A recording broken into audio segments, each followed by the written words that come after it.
So, this morning I was kind of putting a couple more things in this to talk today, and hopefully we'll get something out of this message that I'm going to go over with us today. Every year, here we are in January, and I know a couple of weeks ago it was hot, but now it's cold, so we're in Alabama. But every year in January, a lot of companies have what they refer to their kickoff meetings, and I will probably always remember from now on, when as long as I'm working somewhere where we have a kickoff meeting in January, it's always going to be a reminder of my father, because I was in a kickoff meeting the day before that he passed away. And so this year we had our kickoff meeting this week, and it was on Tuesday. And most of the time those kickoff meetings, especially if you're in sales, it's about re-looking at what your goals are for 2022 and how you're going to accomplish those things. A lot of the same things that people do around this time anyway. They set New Year's resolutions and all this kind of stuff. We've if you've been around the block, it's nothing new. Everybody does it, or what have you. In fact, I saw a friend of mine. It was kind of mean, but I thought it was funny. But this girl that we're friends with, she posted on Facebook that she had bought this new bicycle, Peloton, and that she was going to start riding, and she was going to lose weight, and how great it was, and all this kind of stuff. And different people comment, good job, great. And he commented, can I buy it from you next year when you're getting rid of it? And I didn't say anything. I just stayed out of it. But a lot of times people set these New Year's resolutions, and of course, we hear people don't stick with them, but sometimes they do. And this year, when I was at mine, one of our vice presidents is retiring after 35 years with the company. So everybody kind of gave him a standing ovation and what have you. And after the meeting, I went up to him and just, thanked him for the things he had helped me with. And I said, congratulations, enjoy retirement. And he told me, he said, man, it feels just like yesterday that I started my career. And he made this statement, and he said, it seems the days were long, but the years flew by. And I thought about that when he said that. The days were long, but the years flew by. And that kind of sat on me. I kept thinking about that. It's just an interesting saying, but there's a lot of truth in that. A lot of times we'll go through a long day or a long week, or is this week ever going to end, or what have you. But then before you know it, the year's over, And, many times we experience that. On the same note, God's holy day cycle will begin again. Before we know it, it'll be Passover again. Before we know it, just like that. And of course, Passover and the days of unleavened bread. And the scripture tells us that a day with the Lord is like 1,000 years. And you think about that for a minute, it's kind of similar to that saying that the gentleman told me, the years fly by. But could you imagine that, us spending a day with the Lord and it being like 1,000 years, or 1,000 years with the Lord is just like one day? And we know God, when it comes to time, his perception of time is much different than ours, because he's the Alpha and the Omega. He's always been, and he always will be. But for you and I, we have a birth date, and if we live long enough, we'll have a death date. And time is a little different for you and I. And God's holy days date back thousands of years, even before the time of Christ. And we know that. They were in existence before Christ. And what's funny is we just went through Christmas, and if you ever have a conversation with someone, you can say, well, Christmas has been around longer than Christ. And that will catch them off guard if you're having that kind of conversation with a person. But God's holy days have been around longer than Christ as well. Then when I'm talking about Christ, we know that before he came in the flesh, he was the Word, but I'm talking about before his physical existence on this earth. And these holy days that we observe are not something that was, founded by our organization or another church organization that we kind of made our own or what have you. In fact, earlier this week, a buddy of mine, the church well, I'm not going to name the church, but a local church in our area was having a men's night on Wednesday night, and they were having wings. He said, "Man, Ben, will you come with me?" And it was on the same day that my dad passed away. And I said, "Yeah, I'll come with you." And so me and another buddy met him, and we met at their little church hall, and they had a bunch of wings, and we ate wings with them. There was no church service or anything. But the minister got up there before they asked the blessing over the food, and he said, "You know, we'd love for you to come and join us sometime." He goes, "You know, because in a couple of weeks, we're going to have our annual fast that we kick off. They have a fast. Now, their fast is everybody picks something they want to not do away with. It's very similar to what we would probably heard in the past of Lent, where you give up something for a period of time. But the point that I'm trying to make is this is a man-made thing, right? Something they decided to do. And we know God's holy days are his festivals. They're his days. We didn't make them up, you know. We didn't have a council of elders that said, for 7 days, you don't need to eat unleavened bread. That's something that God came up with, and we keep it. There's nothing wrong with you as an individual deciding that you need to fast one day. So I want to make sure, I'm not saying that, but these holy days, it won't be long before we're starting that cycle back up again, kicking off with Passover, you know, the night to be much remembered, the days of unleavened bread, and those things. And so, you know, I wanted to kind of talk a little bit about, you know, those days coming up. And if you were to poll a group of people and ask them, what comes to mind when I say Passover? What do you think they'd say? Well, a large percentage of the population would immediately think about Egypt and Israel, because you would have the Jewish segment, right? And of course, you'd have the Christian segment, but they would think about Israel and the time period of them leaving Egypt and all the firstborn passing away. And it's truly an amazing testimony of the commitment to the Lord, or the commitment of the Lord to his people. So let's go over to Exodus chapter 12.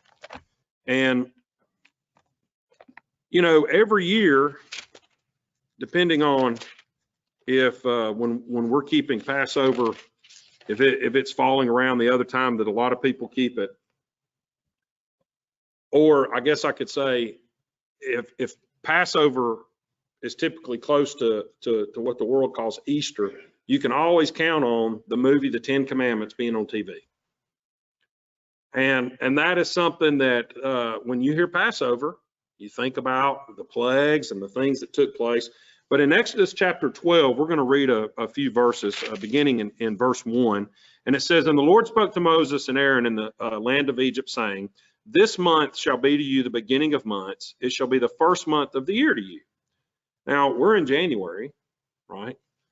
So we're not talking about January. We're talking about God's calendar. "But speak to all the congregation of Israel, saying, In the 10th day of this month, you shall take to them each man a lamb for his father's house, a lamb for a house. And if the household is too little for the lamb, let him and his neighbor next to his house take according to the number of the souls, each one according to the eating of his mouth. You shall count concerning the lamb. Your lamb shall be without blemish, a male of the first year, and you shall take it from the sheep or from the goats, and you shall keep it up until the beginning of the 14th day of the same month, and the whole assembly of the congregation of Israel shall kill it in between the evenings. And they shall take of the blood and strike it on the 2 side posts and upon the upper doorpost of the house in which they shall eat. And they shall eat the flesh in the night, roasted with fire and unleavened bread, and they shall eat it with bitter herbs. Do not eat it raw." And I find that amazing that you had to tell them that, you know, but do not eat it raw, okay? Nor boiled at all with water, but roasted with fire, its head with its legs, and with its inward parts. And you shall not let any of the remains until the morning. And that which remains of it until the morning you shall burn with fire. And, you know, one of the things that you and I, you know, a lot of times there's things that go on behind the scenes that we don't know. And when we started meeting by ourselves many years ago, when I think I was 13 or 12, and we kept Passover a few times with a couple of other families. That was when I first came to see what was done with any of the bread that was left over from the service. And, you know, a lot of you may not know that because it's something you don't see, but any of the bread that's left over from Passover service is burned. It's not just thrown in the trash can. It's not put back in a bag for us to eat the next day. It's burned. And, you know, you think these are things that we see here in the scripture. And I remember, you know, my dad several times, sometimes it's hard to burn bread. And, you know, now they're talking about an actual lamb, but trying to get that bread to burn up because we believe that it's a sacred thing that we just took part of. In verse 11, and this is the way you shall eat it, with your loins girded, your sandals on your feet, and your staff in your hand, and you shall eat it in trepidation. It is the Lord's Passover. In verse 12, for I will pass through the land of Egypt this night, and will smite all the firstborn in the land of Egypt, both man and beast. And I will execute judgment against all the gods of Egypt. I am the Lord. And the blood shall be a sign to you upon the houses where you are. And when I see the blood, I will pass over you, and the plague shall not be upon you to destroy you when I smite the land of Egypt. You know, after reading these verses, it was very clear that the believers, you know, well, the first thing, you know, when you're reading this, you think, well, what did the animals do? Right? Why did the firstborn of the animals have to die? But, you know, after reading these verses, it's very clear for believers that all firstborn in Egypt, man and animals, were going to be killed that night. And if you've seen the old movie, you know, they'll have a cloud going through the streets and stuff and trying to depict what took place. But why did this have to happen? Why did the firstborn have to be, you know, executed, so to speak? And let's go over to if you drop back to Exodus chapter 11 and verse 7, there's a verse we're going to read here in Exodus chapter 11, verse 7. It says, but against any of the children of Israel, not even a dog shall move his tongue against man or beast, so that you may know that the Lord puts a difference between the Egyptians and Israel. You know, that the Lord makes a difference between Egypt and Israel. And you say, why did he do that? Right? And all the various plagues that led up to this one, you can see how people will justify, well, the water's turned to blood before, or it's just a bad year for locusts, or it's this. You know, man can figure out a way to make it where that's not what that was. And we know the various stories of the things that took place. But when it came to this, there was a line being drawn in the sand that if you didn't have that blood on your doorpost and there was a firstborn in your home, he or she was going to die. And if there was a beast in the field or of your flock or what have you, it was going to die. And there was no way that you could say, well, just all the firstborn in Egypt that night had a heart attack. There was no way around it. And we see here in verse 7 that God puts a difference between Egyptians and Israel. Now, let's go back over to Exodus chapter 12, but we're going to drop down to verse 29. And Exodus chapter 12 and verse 29. And it came to pass at midnight, the Lord struck all the firstborn in the land of Egypt, from the firstborn of Pharaoh that sat on the throne to the firstborn of the captive that was in prison. So even the prisoner was not safe. Also, all the firstborn of the livestock, and I don't know how many that was. And Pharaoh rose up in the night, he and all his servants and all the Egyptians, and there was a great cry in Egypt, for there was not a house where there was not one dead. Can you imagine that? Can you imagine waking up in whatever town it is you live in and every house in your neighborhood crying because somebody's dead in that house? Some houses maybe two. Can you imagine how terrible that cry was? You think about that? Could you imagine the scream and crying taking place from parents realizing that their firstborn child was dead? Could you imagine the screams and cries of children realizing that their parent or parents or aunt and uncle or grandparents that were firstborn were dead? It touched every one of them in some way, and some maybe more than others. And it was why? Because there is a difference between Egyptians and Israelites. And the point was taken. And you know, you can imagine the screams, but also, can you imagine the anger of when this person wakes up and notices that their son or daughter is dead, but yet they notice that it didn't touch you. That nobody in your family died. None of your livestock died. So there was heartbreak and anger. And, you know, you think about that. So once again, a point is being made here that there was a difference, but why the firstborn? Why the firstborn? So let's go over to Exodus chapter 4, a few pages over the other way. Exodus chapter 4, and start over in verse 21, Exodus chapter 4 and verse 21. And we're just going to read a few scriptures here. And it says, and the Lord said to Moses, when you go to return into Egypt, see that you do all those wonders which I have put in your hand before Pharaoh, but I will harden his heart, and he shall not let my people go. And you shall say to Pharaoh, thus says the Lord, Israel is my son, my firstborn. And I say to you, let my son go that he may serve me. And if you refuse to let him go, and you let him go, behold, I'm going to kill your son, your firstborn. A lot of times we hear about the things that was told to Pharaoh, but that was point blank told to Pharaoh. Israel is my firstborn. If you do not let Israel go so that they can serve me, I'm going to kill your son, who is your firstborn. Can you imagine saying that to a king, especially back then?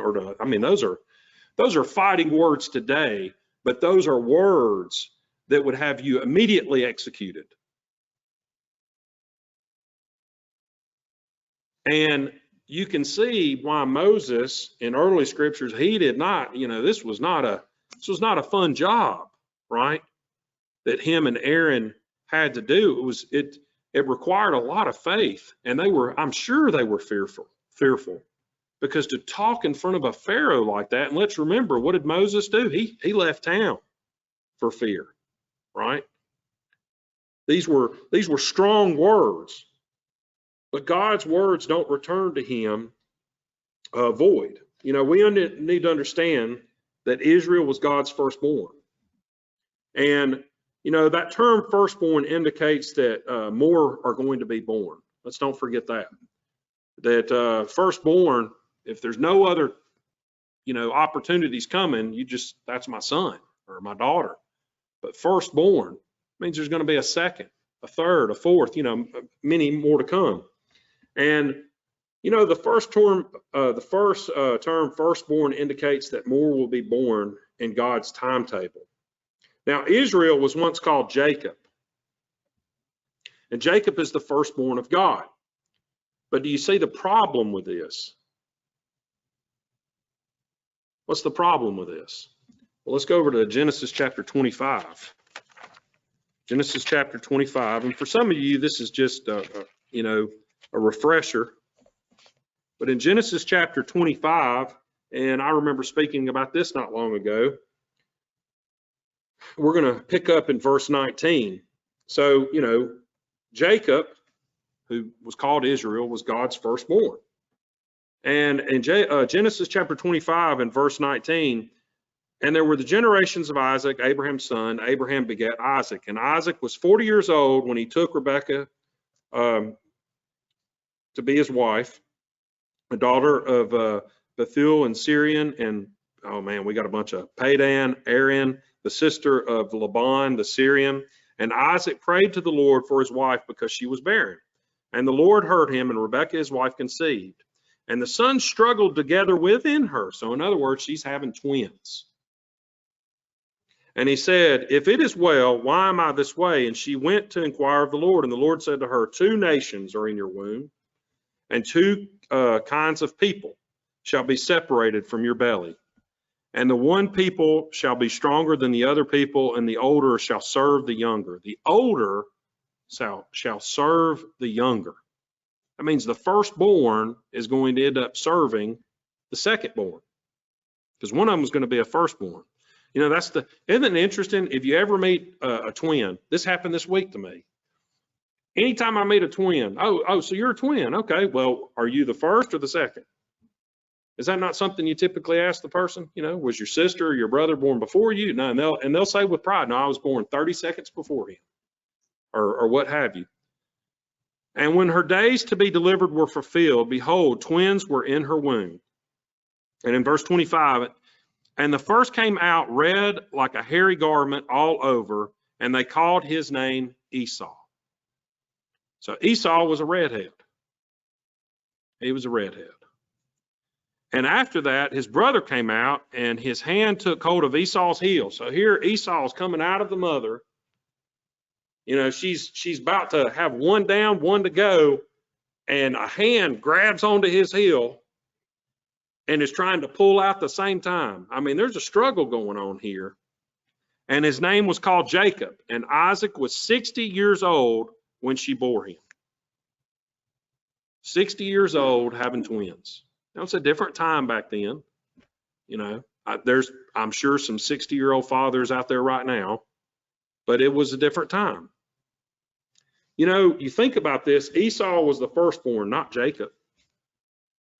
But yet we just read in a scripture where Jacob is referred to as the firstborn. But before they were born, it was said the older would serve the younger. So why is Jacob or Israel the firstborn? Well, if we drop down to verse 27, we pick up, you know, many years have went past, and the young boys have grown. And the boys grew, and Esau was a skilled hunter, a man of the field. And Jacob was a quiet man living in the tents. So I was more like Jacob. I'm not a hunter, you know, but Esau was a hunter. And Isaac loved Esau because he ate of his venison, but Rebekah loved Jacob. So the mother kind of had a favorite. And Jacob boiled soup, and Esau came from the field, and when he was faint, and Esau said to Jacob, I beg you, let me eat some of this red soup, for I'm faint. Therefore his name was called Edom. And Jacob said, sell me your birthright today. And Esau said, behold, I'm at the point of dying. At what profit shall this birthright be to me? And Jacob said, swear to me this day. And he swore to him, and he sold his birthright to Jacob. We know how the story went. He sold it for a bowl of soup. Sold his birthright for a bowl of soup. And, you know, as a parent, when you read these verses, you hope your kids don't act like that towards one another. But, you know, there's something else that's actually taking place here. It's not as cut and dry as that. In verse 34, if you look, it says, then Jacob gave Esau bread and soups of lentil, and he ate and drank and rose up and went his way. Thus did Esau, what? Despise his birthright. He despised his birthright. You know, what is brought to light here is that he despised it. I don't know if this has ever occurred to you, but have you ever been around somebody, you know, it's a friend or what have you, and they're complaining about something? You know, maybe it's a tool or a machine, and man, I can't stand this thing. It's a piece of junk. It's just one problem after another, and you're looking at it thinking, man, I wish I had that. And you look at the person and you go, well, can I have it? And they go, heck yeah, you can have it. Take it. Right? Well, we see here that there probably was various times where Esau made it very clear that that birthright was a waste of his time. It wasn't something he held in high regard. that it wasn't something that he really cared about. He just wanted to go hunting, right? And I'm kind of adding a little to that, but that's kind of the impression that I get here, because even when I talked about that before, I mean, if somebody offered you a bowl of soup, what really would you trade for a bowl of soup? I mean, not a lot of anything, right?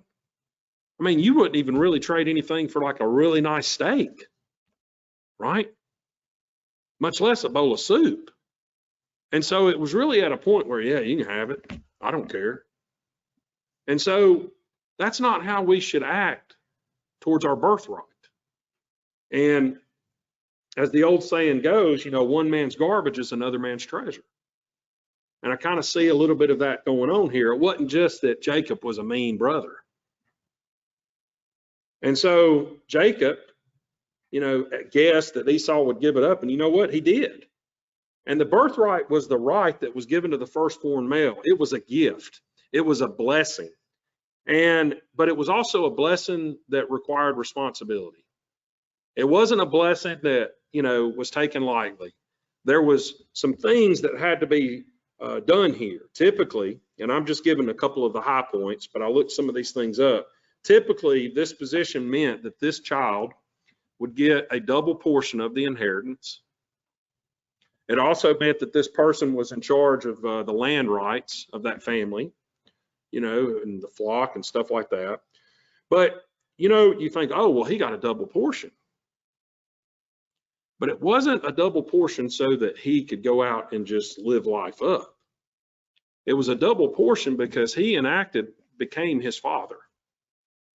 And so down the road, if one of his brothers or sisters were in trouble, that double portion was meant to help take care of the family.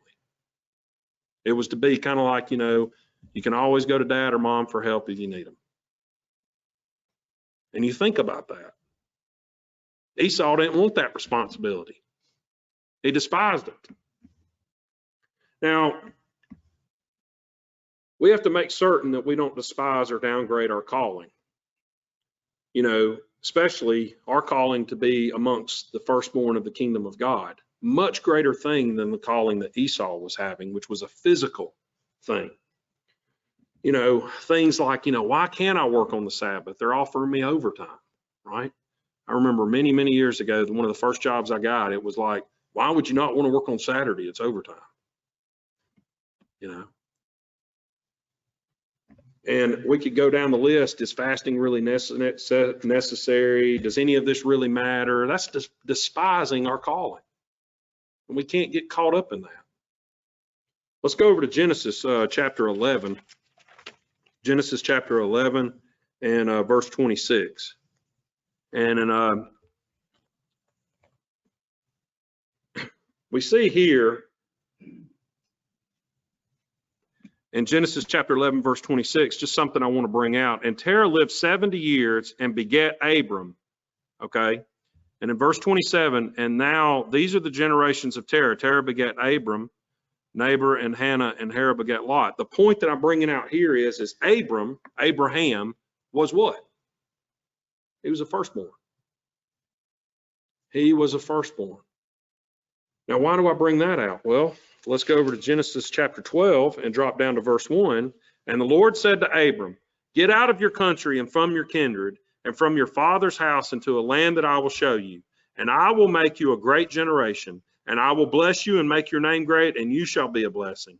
And I will bless those that bless you and curse those who curse you. And in you shall all families of the earth be blessed. And then Abram departed, even as the Lord had spoken. And Lot went with him, and Abraham was 75 years old. Now, we've often talked about the fact that Abram, at that age, packed up and left.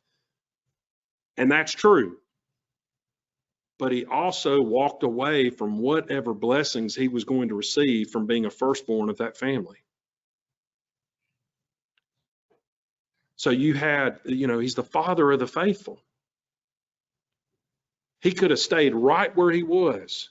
And at that age, most people would. But he packed up and went seeking after becoming a firstborn of something much greater than the physical. Complete opposite of Esau. Complete opposite of Esau. At age 75, he left his firstborn position. In a physical world, Abraham was in line to receive. And a lot of times we don't talk about that. But he chose to leave it all. And, we hear Christ echoing that, in the various parables of people saying, well, let me first do this. No, he was looking for the faith of Abraham. You have to remember that. Hopefully we understand more just how terrible it is that Esau despised it and gave it up. And he did it for a bowl of soup. Now, Abraham gave up his for what? To follow God. To follow God. Now, we know that Abraham, being older, and we know the story here of he was being told, and you're going to have many more, and they were up in age. And so they began to take matters in their own hands. And let's go over to Genesis chapter 21, because there's another point that we're bringing out here about it being a firstborn. And in Genesis chapter 21, we see, Sarah's helper, at some point, it's like, we got to start having kids if we're going to build this big family that your God told you about. And so in Genesis chapter 21 and verse 9, they take matters into their own hands. And that's something that you and I need to make sure that we don't do.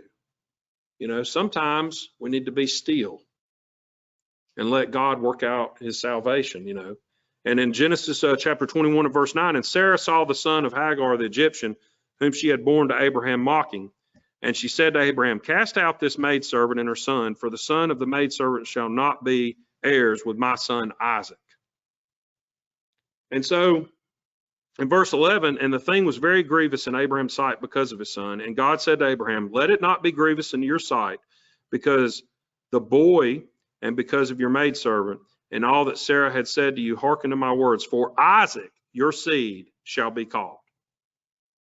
Now, the point here, and let me finish in 13, also, I will make a nation of the son of the maidservant because he is your seed as well. We know that Ishmael was born before Isaac.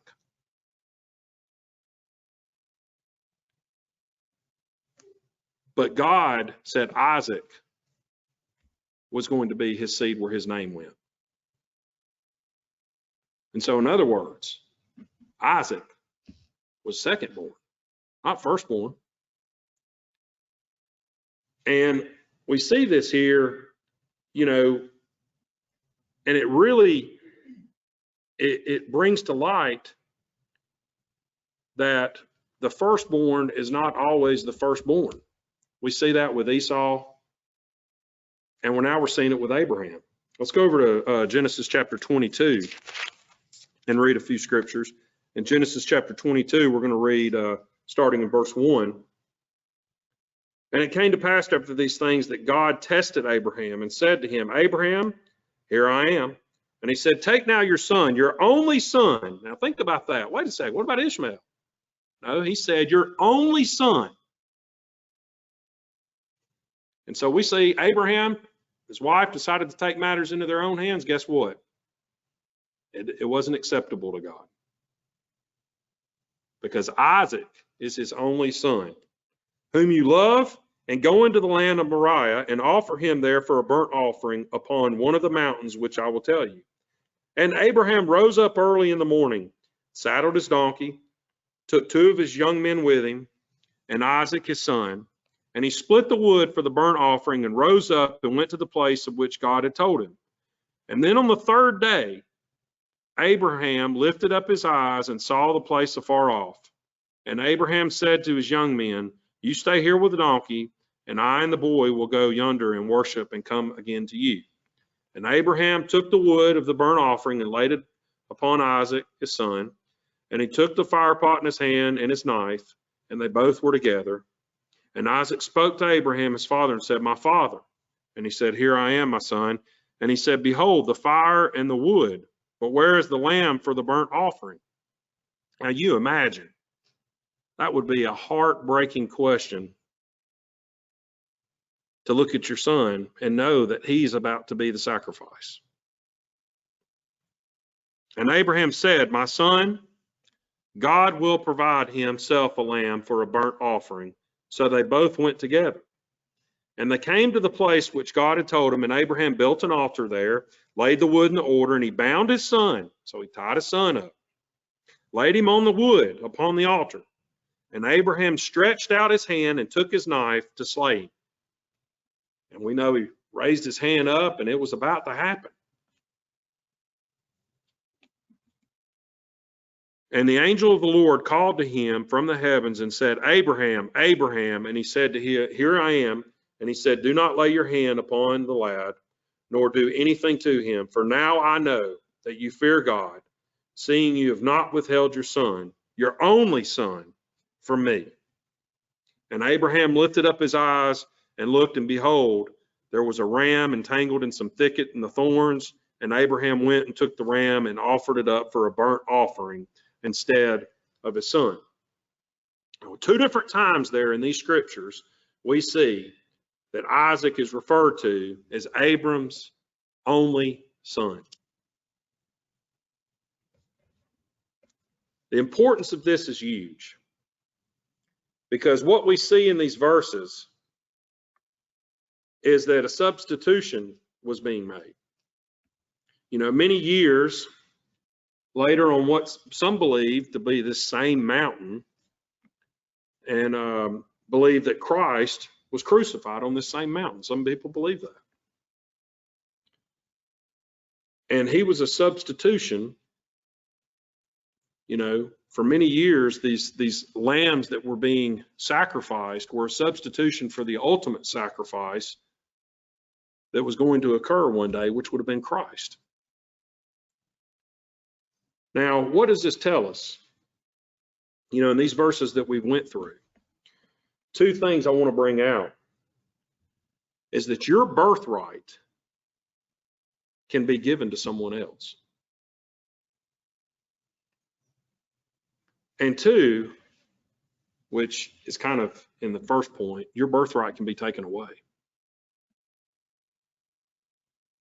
And we know Paul says, I could become a castaway, but what we see here is that your birthright can be given to another. Your birthright can be taken away. We need to remember that. We need to understand that. It's not an entitlement. It's not something that, hey, I've got it, you can't take it. And it's definitely not something we should despise. It's not something we should take lightly. Let's go to Genesis chapter 48. A few more scriptures over. Genesis chapter 48. And in verse 14. 48 and verse 14.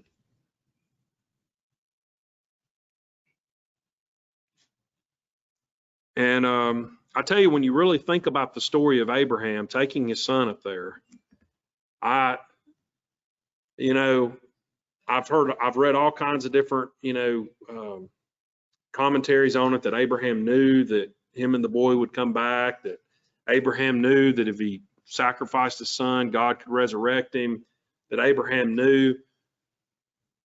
The fact that Abraham took his son and put him on an altar and raised his knife and was about to go through with the process is something that maybe I'm just not there. That would be so difficult. So difficult. You can't even really explain how difficult that would be. Even knowing with God all things are possible, to kill your own son. So Genesis chapter 48 and verse 14, it says, and Israel stretched out his right hand and laid it upon Abram's head, who was the younger, and the left hand upon Manasseh's head, crossing his hands on the firstborn. For Manasseh was the firstborn. And he blessed Joseph and said, may God, before whom my fathers Abraham and Isaac walked, the God who fed me all my life to this day, And the angel who has redeemed me from all evil, bless the lads, and let my name be perpetuated in them. And the name of my fathers, Abraham, Isaac, and let them grow into a multitude into the midst of the earth. And in verse 17, and Joseph saw that his father laid his right hand upon the head of Ephraim, and it displeased him. And he held up his father's hand to remove it from Ephraim's head to Manasseh's head. And Joseph said to the father, not so, my father, for this is the firstborn. Put your right hand upon his hand. And his father refused and said, I know it. My son, I know it. He also shall become a people, and he also shall become great. But truly, his younger brother shall be greater than he, and his seed shall become a multitude of nations. And he blessed them that day, saying, in you shall Israel bless, saying, God make you as Ephraim and Manasseh. And he put Ephraim before Manasseh. And in verse 21, and Israel said to Joseph, behold, I die, but God shall be with you and bring you again into the land of your fathers.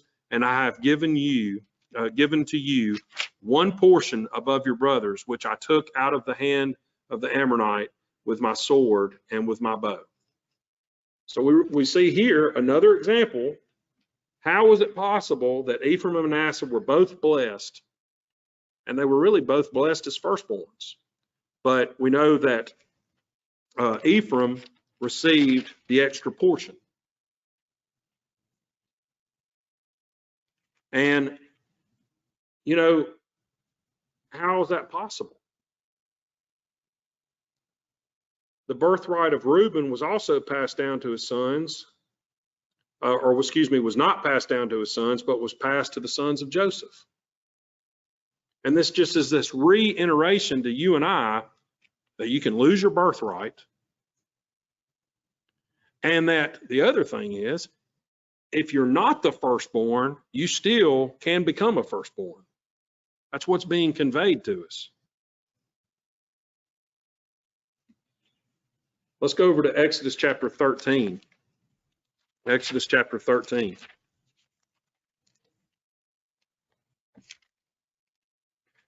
Exodus chapter 13 and verse 11. And we start here in verse 11, and it says, and it shall be when the Lord brings you into a land of the Canaanites, he swore to you and to your fathers, you shall give it to you, and you shall set apart to the Lord all that opens the womb, and every firstborn that comes out of any animal which you shall have, the male shall be the Lord's. And every firstborn of a donkey you shall redeem with a lamb. And if you will not redeem it, then you shall break its neck, and all the firstborn of the man among your sons you shall redeem. And it shall be when your sons ask you in the time to come, saying, what does this mean? You shall say to them, the Lord brought us out of Egypt by the strength of his hand from the house of bondage. And it came to pass when Pharaoh would hardly let us go, the Lord killed all the firstborn of the land of Egypt, both the firstborn of man and the firstborn of animals. Therefore I sacrifice to you, the Lord, all that opens the womb that are males, but all the firstborn of my son I redeem. And it shall come, and it shall be a token upon your hand and for frontlets between your eyes, for the Lord brought us out from Egypt by strength and by his hand. You know, when a firstborn male is born, it has to be redeemed. And that was the message that was being conveyed here to the children of Israel and to their children's children. But why? It was a constant reminder of what took place going all the way back to Egypt, that there was a distinction made between the Egyptians and the Israelites, that the firstborn of the Israelites were spared. But why? Because there was blood on the doorpost, because something was covering them. You know, to remind us of the strength of the Lord when Israel came out of Egypt, and how awesome that is that none of them were affected. And then we know that they, you know, later that day, the Egyptians started throwing them their gold and silver, just begging them to leave. Even though hours earlier, it was Pharaoh's heart was hardened, you're not going anywhere. You're staying right here. And now they're paying them to leave.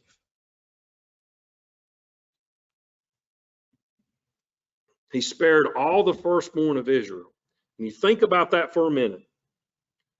You know, you imagine all the screams of the various firstborn parents or their kids crying for their parents. And that other lesson of the Egyptians being confused, not understanding why there was no screams coming from the houses of the Israelites. And you think about that. It's a powerful thing. And why didn't the firstborn of Israel die? And it was because that blood was on the doorpost. But because they were redeemed by the Passover lamb, the same blood that covered that doorpost covers you and I. You think about that. That same blood that covered those doorposts covers you and I. And that's really what we get from the Passover to what Christ instituted and what Christ did when he gave his life for us. And go to Exodus chapter 34. Exodus chapter 34. And I know we're spending a lot of time in the Old Testament. In Exodus chapter 34 and verse 18, it says, you shall keep the feast of unleavened bread. You shall eat unleavened bread 7 days as I command you in the time of the month of Abib. For in the month of Abib you came out of Egypt. All that opens the womb is mine. All the firstlings of the male livestock of the oxen and the sheep. But the firstling of the donkey you shall redeem with a lamb, and if you do not redeem it, you shall break its neck. All the firstborn of your sons shall redeem, and none shall appear before me empty. And you know, kind of read over that. If you don't redeem it, you're to break its neck. So if you're unable to make a sacrifice for that firstborn, you're to kill it.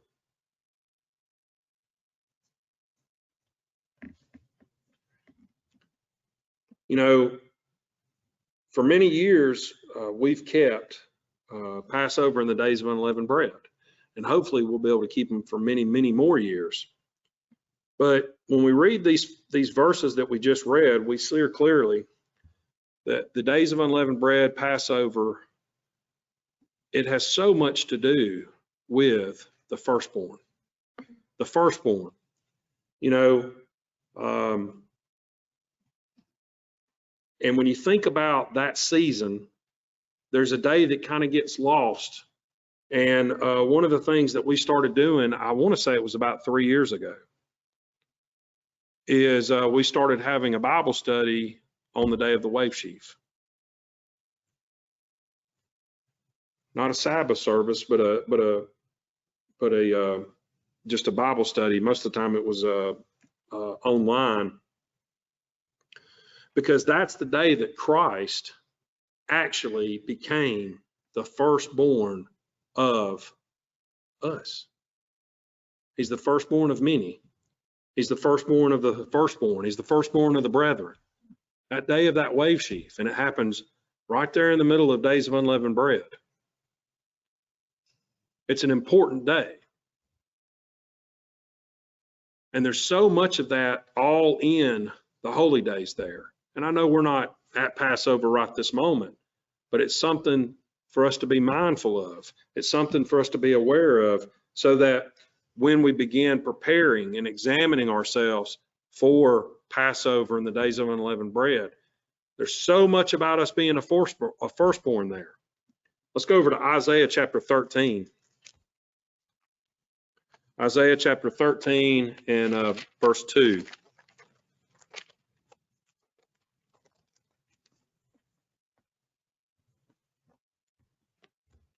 Isaiah chapter 13 and verse 2, we're just going to read a few verses here, but it says, lift up a banner upon the high mountain, exalt the voice to them, wave the hand so that they may go into the gates of the nobles.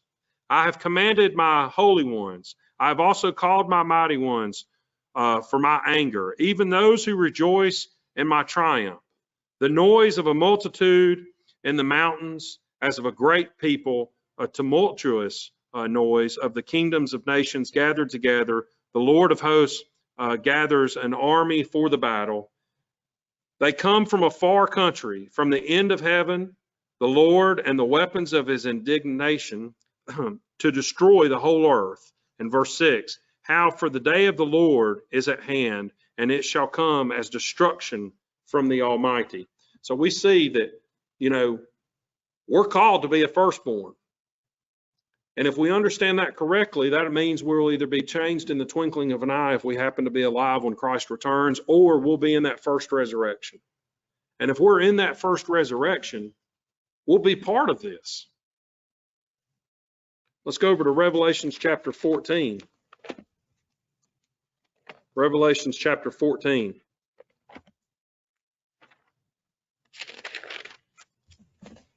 And then you bring this up because we talk about the physical part of being a firstborn. And we talked about how that the firstborn would receive responsibilities, obligations to maintain the family's land, a double portion of the inheritance. So if you and I are firstborn, what's our responsibility? What's our double portion of inheritance? And let's go to Revelations chapter 14 in verse 1. And it says, I looked and beheld the Lamb standing on Mount Zion, and with him 144,000 having his Father's name written on their foreheads. Then I heard a voice from heaven like the sound of many waters, and like the sound of a great thunder. And I heard the sound of players playing their lyres. And they were singing a new song before the throne and before the four living creatures and the elders. And no one was able to learn the song except the 144,000 who were redeemed from the earth. They were redeemed. So what does that mean they are? They're firstborn. Who's redeemed? These are the ones that were not defiled with women, for they are virgins. They are the ones who follow the Lamb wherever he goes, kind of like in Bill's song, talking about following his journey. They were purchased from among men as first fruits to God and to the Lamb, who have the Father's name written on their foreheads. Going back to that verse in Exodus, remember on their forehead? Who has to be redeemed? The firstborn. And what was the sacrifice so that you and I could be a firstborn? It was Jesus Christ. Because without his death, you and I and everyone in this whole world has no hope. But due to the fact he gave his life for you and I, we have the opportunity to be a firstborn because we were redeemed. And it doesn't matter if I'm the firstborn or not. My mother in my office at home, there's this little plaque that my mom gave me one time. And it says something about me being her second-born son. Well, you know what? And it's a nice thing, but it doesn't matter if I'm a second-born son or a third-born son or a first-born daughter or a third-born daughter, because we've went through the scriptures. God can make who he wants to be a firstborn. And you can lose that privilege, and you can also gain that privilege. And your physical birth really doesn't matter anymore. Because when Christ gave his life, if we are being called, we're redeemed.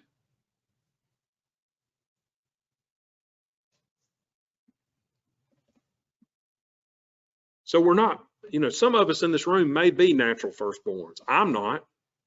I don't know. Or is anybody in here a natural firstborn? So we got a bunch of hands, right? I'm not.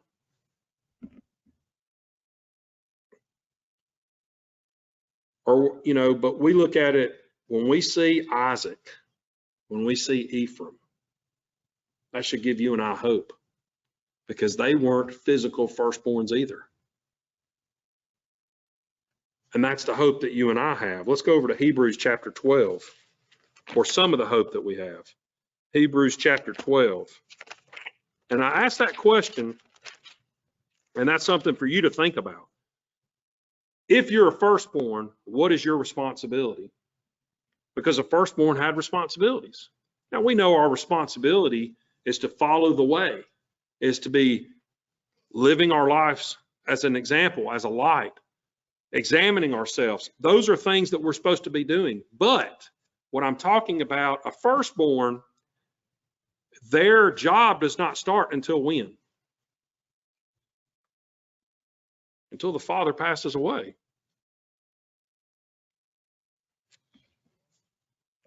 You and I are hoping to be firstborn. And so when we are born into the family of God and we are firstborns, that's when our job is going to begin. That's when our responsibility is going to begin. And I can't imagine to tell you that, one, being able to live for all eternity is a huge blessing. But being able to be amongst the first that experience it, is that not like a double portion? Is that not like an ability to be able to help those that are going to be on earth, that are going to be suffering, having to come to understanding that we're going to be used, if we understand correctly, to help these people as what? As their elder brother would have done. Because what was the role of the firstborn? His job, he got that double portion, not so he could go out and buy a Corvette, but because he needed to maintain and kind of step into that father role for the rest of the family, because dad and mom were not there. And it appears that our job in the future, if we're part of that firstborn, is going to be to help our fellow man. Because we've been there and we've done that. Just like Christ had to walk in our footsteps. We could be able to relate to those people because we walked in their footsteps. So when they struggle with the Sabbath or they struggle with the holy days or things like that, we're going to be able to help them. And at least that's what I think. Let's go to Hebrews chapter 12 and verse 14. Hebrews chapter 12 and verse 14, and it says, "Pursue peace with everyone and holiness, which no one will see the Lord. Looking diligently, lest anyone fall from the grace of God, lest any root of bitterness springing up trouble you, and through this many may be defiled. Lest there be any fornicator or a godless person, as Esau." Wait a second. Don't fall into the thing that Esau was, taken advantage of by his brother. Esau had some issues, as we all do. We're not judging Esau, but we see a little bit more of the story here. Who for one meal sold his birthright. And today people will do that to get overtime. Or will do it because they think it's just not important to fast. Or are the holy days really necessary?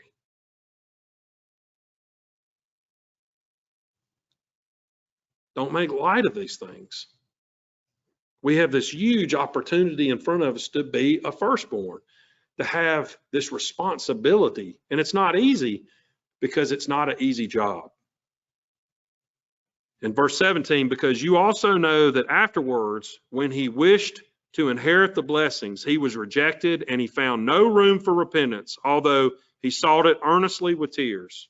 And in verse 18, "For you have not come to the mount that could be touched and burned with fire, nor to gloominess and fearfulness, darkness and the whirlwind, and to the sound of the trumpet, and to the voice of the words which those who heard begged that the word not be spoken to them directly." That was Israel. Remember, they didn't want to hear from God. We can't be that way. We want to have a relationship with God. And if he tells you tough things, you need to thank him for showing you and ask him to show you in meekness and in mercy. But you don't run and hide as Adam and Eve did in the garden. Be thankful that he's showing you. And in verse 20, "For they could not endure what was being commanded, and even as animals touches the mountain, it shall be stoned or shot through with an arrow. And so terrifying was the sight that Moses said, I am greatly afraid and trembling. We know Moses' face changed colors after he saw the backside of God. And I can stand here and give you a rah-rah speech of you got to stick with it and everything. But, you know, when it comes to the time and you hear that loud voice, I mean, it takes everything you have and I have to hold fast. But we can't forget, Moses walked up there. When all of them said, we're not going up there, you go up there. And we know from Moses' track record, he wasn't the bravest person in the world. But he did it. And so terrifying the sight that Moses said, I'm greatly afraid and trembling. And in verse 22, but you have come to Mount Zion, and the city of the living God, heavenly Jerusalem, and to an innumerable company of angels, to the joyous festival gathering, and to the church of the firstborn registered in the book of life in heaven. You imagine that. Imagine having your name in that book. Not just in the book, but in the section of the book where it says firstborns. People that I can count on. People that will endure. People that are responsible. People that don't despise the opportunity I'm giving them. That's what that firstborn is. It's a high calling. And the judge of all, and to the spirits of the just who have been perfected. Who have been perfected. You know, just men made perfect. That's what it says. Just men made perfect. Perfected. Now, you and I all know that no one in this room is perfect. But that's the end result. That's where we're supposed to be going. Although Passover isn't here yet, and I realize that, it's a great time for us to begin to truly examine ourselves in preparation. Because I will be honest with you, years and years ago, I was so busy and caught up in my work that I was lucky if I started examining myself for Passover a few days before. How long does it take one to examine themselves for Passover? You have to answer that question. Or is really the correct answer, it's an ongoing, everyday thing.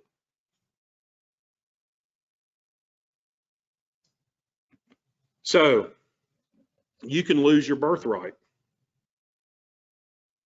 just as Esau did. And if my brother happens to be watching this, and just because you are the firstborn doesn't mean you're the only firstborn. Right?